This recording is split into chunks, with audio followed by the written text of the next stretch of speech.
Hello and welcome to another Demon 212 XBL review. Today I'm going to be taking a look at the Dishwasher Vampire Smile, which if you've never played the game before, it's violence, etc. I've done it in the last game and the same's true with the sequel really.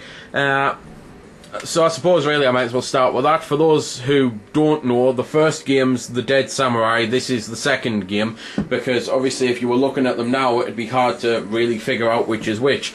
But this does continue on from the story pretty much the moment it leaves off actually in the last one. So I'm not going to tell you anything spoiler wise, I'm just going to say the story is there. If you liked it in the last one, you'll like it in this one. There's now two story modes, technically, because when you play through the story you actually get a choice of character. I suppose I'm getting ahead of myself though. I know I mention it in every one and some people complain, but they are important to a lot of people, myself included. The options, you can view your controls and you can change them a bit. Now you can have original or flipped, and that's pretty much it. So a little bit more customization than you did on the last one. I suppose it's kind of better than, I suppose, nothing. But other than that, the options are, well, unchanged, and obviously the leaderboards and the achievements and that. The single player and the multiplayer works the same as it did in the last one. You cannot play the story co-op, even though there's two characters, because basically on the story mode you play as either the good guy or the bad guy. There's 13 levels this time, and the story mode does change depending on who you be, so it's technically like it's got 26 levels. So I'll just jump into the story then. So this is the story mode, and it's exactly the same as last time. You go through the levels. It's very similar to Shank if you've ever played Shank and never played these. And the whole point is to kick the crap out of the enemies, move forward, defeat the bosses. It's just, again, a case of if you like the story on the last one, you're going to like it on this one. If not, you do still have the hefty amount of arcade modes, which, again, there are 50, just like last time. So I'm going to cut into that because I can show a bit more off, and I'll show the challenges again, because the challenges are back, and you, again, get to choose your weapons and that, so I can at least show those off as well. So, I'm on the arcade mode, and one thing that you'll be seeing on the screen now that's massively changed is the fact that it now actually gives you a moves list, so you can see your combos and see what you're doing and actually choose specific things for specific weapons. And it's just better than messing around experimenting and then having to write them down yourself, which is pretty much what you had to do in the last one. So anyway, it's again unchanged. The whole point is, instead of moving across through the levels, you're in a static room like an arena shooter type thing, like Geometry Wars, only with fighting the crap out of people really and kicking the crap out of them. And you kill the enemies, you move on to the next one. So it's this is really looking like an awful vid, and I'll admit this right now, but it's the type of game that if you've played the first one or seen the first review, I really can't mention much different because there's barely anything changed. They basically have done what all devs really should do. If it isn't broke, don't fix it.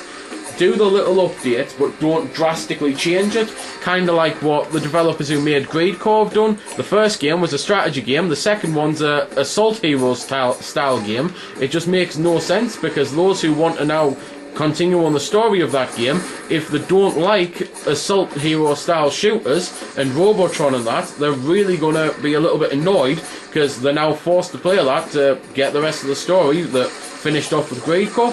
And I really hope it is Greedcore's sequel. It's definitely a sequel to a game that wasn't that genre in the first place. So I'll move on to the challenges, because as I say, at least I can show off the weapons there. So, the biggest changes to the challenge mode this time is you've got a new character, so I'll choose the prisoner because everyone will have seen the dishwasher. However, I can mention there is a lot of new weapons, and depending on which character you are, depends on the weapons that you can be. So the Deckentoser and the guillotine and the violence hammer are exclusive to the dishwasher, whereas the prisoner can use the cloud sword and the painkiller, which are exclusive to him. Or her, even. Bit of a mistake there really, only a small one, just the sex of the main character, or the new main character. So anyway, the main difference from her and him is the weapons, and it's just the same as the last one really. You've got to learn which weapon to use, which ones you like, which ones you don't like, and which ones are used in the best situation.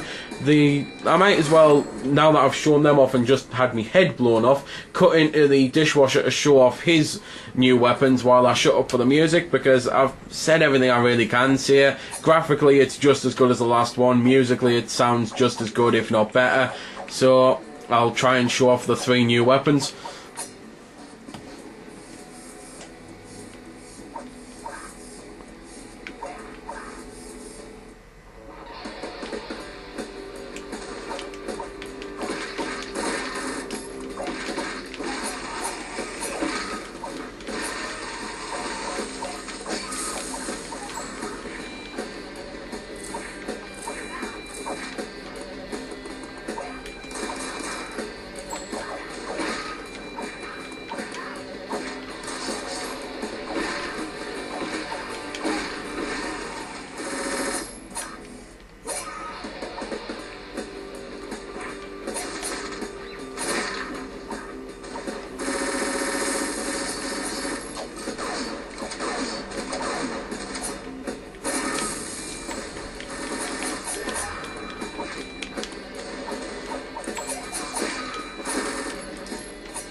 So there we go then. That's been the review. I hope you found it helpful.